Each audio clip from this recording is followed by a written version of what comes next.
So you made it to week 17, and now I'll help you win that trophy. I have 5 players from the New York Jets that you could either play or pause from the Thursday night game. The information I'll give you can help you decide either to start or sit these players if you have them. I know you're interested, so stick around for 7 seconds.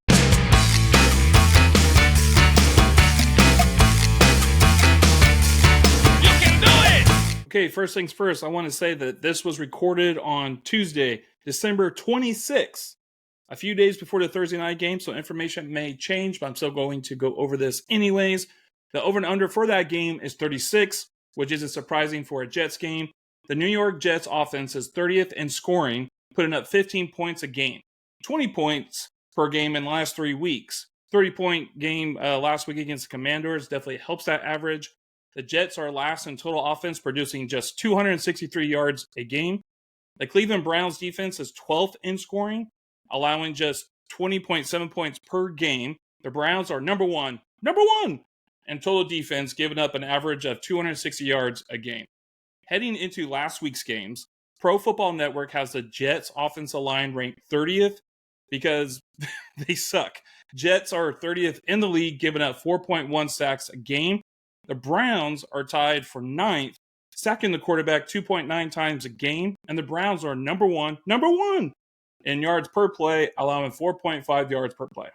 So what this is telling me is the Browns defense will control the game, and Myles Garrett will likely get like 3 sacks. And now with the injuries, there's 2 I want to go over. The offensive tackle, Dwayne Brown, he did not practice today because of his back.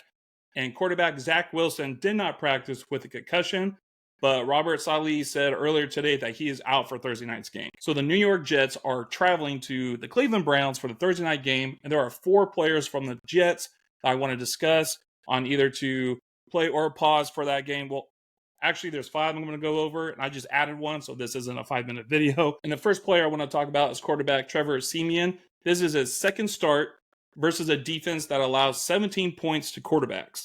The Browns given up 19 passing touchdowns on the season, and is second with 16 INTs. Trevor's stat line from last week is 27 completions on 49 attempts with 217 passing yards, 1 touchdown, 1 interception, and 1 fumble loss. That is 55% completion percentage, which is minus 8.9 above expectation. This is poor fantasy stats in a favorable matchup. Against the Commanders, he posted a 0.4 completed air yards average, and his attended air yards was 3.3. His longest completion of distance was just 23 yards. These stats are not good for your fantasy quarterback. Every pass was shortest I've seen all year actually, and against a defense that allows most points to quarterbacks. These short passes will do well for Breece Hall, but Trevor's production will be determined by the yards after catch from his wide receivers, tight ends, and running backs. Now he travels to Cleveland to play one of the league's best defenses. So I pause Trevor Siemian. All right, and now we're already at my gamble of the week. Running back, Breece Hall. He's running back 7 versus a defense that allows 18 points to running backs. The Browns defense have given up just 9 total touchdowns to running backs, and that's the bottom quarter of the league. The defense has allowed 55 receptions to running back, which is also the bottom of the league. Browns defense is top 10 in rushing yards allowed a game, and their 4.1 rushing yards per attempt allowed is top 12. Last week, they gave up 4.5 to the Texans run game. 2 out of the last 3 weeks, the Browns have given up 10-plus points to running backs. Week 16, the Browns held Devin Singletary to just 9 points. On the season, Breece Hall sees 8-plus men in the box 19% of the time.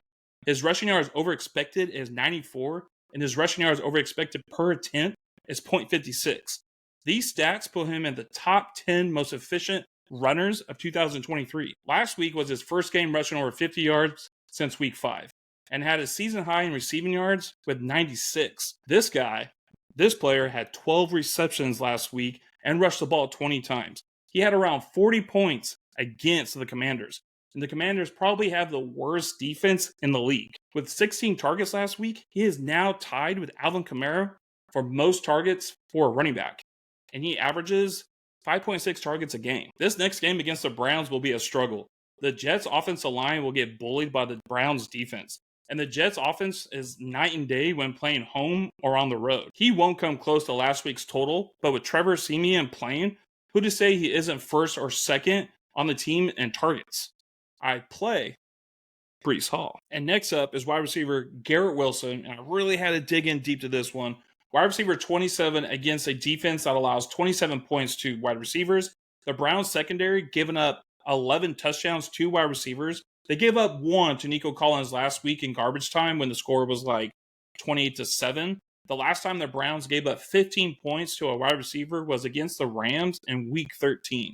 25 points have been allowed by the Browns defense in the last 3 weeks. That's seventh worst matchup for wide receivers. Wilson's average separation is 2.5 with an average targeted air yards of 10. Both are decent stats. He splits his snaps between all three wide receiver positions, but his main is lined up on the left side the most at 39%. He gets targeted 26% with this lineup and averages a good 0.35 fantasy points per route run. Wilson will be matched up with Denzel Ward, who covers the left side 93% of his snaps. He gets targeted 22% of coverage, but allows a red 0.26 fantasy points per route run. Last week against the Commanders, who run man coverage 10th most in the NFL, Wilson saw 15 targets. He totaled 9 receptions for 76 yards. Well, the Browns run man coverage first in the NFL, but there's a difference in quarterback skill level between the Browns and the Commanders.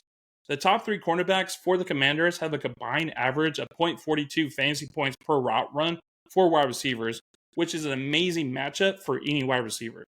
But the Browns' top 3 cornerbacks average a red 0.23 fantasy points per route run for wide receivers, and that's a tough matchup. A good sign is Wilson is the most targeted wide receiver in the NFL.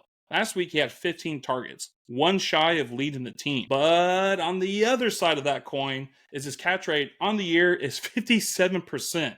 That's less than Juju Smith-Schuster and Terry McLaurin. His catchable target rate is 67.4%, which is 67th among wide receivers. That means only 67 of his league-leading 153 targets are catchable. And that's what you get when you have Zach Wilson and Trevor Siemian as his quarterback. He only has 15 red zone targets, but the Jets don't get in the red zone very often. It's nice to have a wide receiver who gets targets, but if he can't receive a catchable ball, it's almost pointless. Now he is playing against one of the best secondaries in the league. Hopefully he gets another 15 targets, but with a better catch rate. And if we're following trends here, since week 8, Wilson does well like every other game. 17 points, and then 13, 18, minus 8, 18, 8, 19, 5, and then last week with 16 points. So the trend says week 17 will be a down week for him. I pause Garrett Wilson. So this next part, I had to make a decision between Allen Lazard and Xavier Gipson. Allen Lazard is rostered in just 10% of the league, and Xavier Gipson is rostered just in 0.5% of leagues. I normally don't talk about players who are rostered under 40%, but I'm adding Xavier Gipson, so I don't have a 5-minute video. And remember, the Browns defense that allows 27 points to wide receivers, so it's a bad matchup. Gipson mainly lines up in the slot 59% of his snaps. He's only targeted 10% of his routes and averages a red 0.15 fantasy points per route run. The Browns cornerback Greg Newsome covers the slot 54% of his snaps and allows a red 0.25 fantasy points per route run. With a season high of 56 snaps played last week, Gipson only saw 2 targets against a favorable matchup, and now he has a poor matchup. His lone touchdown this year is a rushing touchdown, and I'm not counting a special teams touchdown back in week 1. These quarterbacks for the Jets only target Garrett Wilson and Brees Hall. So I pause Xavier Gipson. Now let's finish this thing off and talk about my big brother, the tight end, which I'm not too confident about with my decision. Tyler Conklin, tight end 20 versus a defense that allows 9 points to tight ends. 1 game this year with 15 points on the season. He manages decent tight end targets. Like he averages like 7 targets on the last 4 weeks, but with only about 4 receptions a game. But he doesn't gain a lot of yards, averaging between 40 and 45 yards in the last 4 weeks. Plus, he hasn't scored a touchdown at all this season. I do think he is capable of seeing a little more action with the wide receivers on lockdown this week. And last week, Dalton Schultz led Texans in receiving categories. But Conklin is third option for a Jets team who doesn't score points. So I pause Tyler Conklin. And now I want to finish this thing off with my final thoughts. Trevor Siemian. This quarterback had a good opportunity to put up more than 9 points against the best matchup for quarterbacks last week. He actually put up the second lowest numbers against the Commanders. Now he plays one of the best defenses. He had his chance. Breece Hall, my gamble of the week. Everything about this matchup says that he will not have a good game. The Browns' defensive line is better than the Jets' offensive line. The chance he gets over 50 yards is slim, but Siemian is a starting quarterback, and last week he targeted Hall 16 times. We hope he can get at least half of those targets again and around 6 to 7 receptions for flex numbers. Garrett Wilson, the player who leads all NFL in targets, but with a catch rate of 57%. This is due to poor quarterback play all season.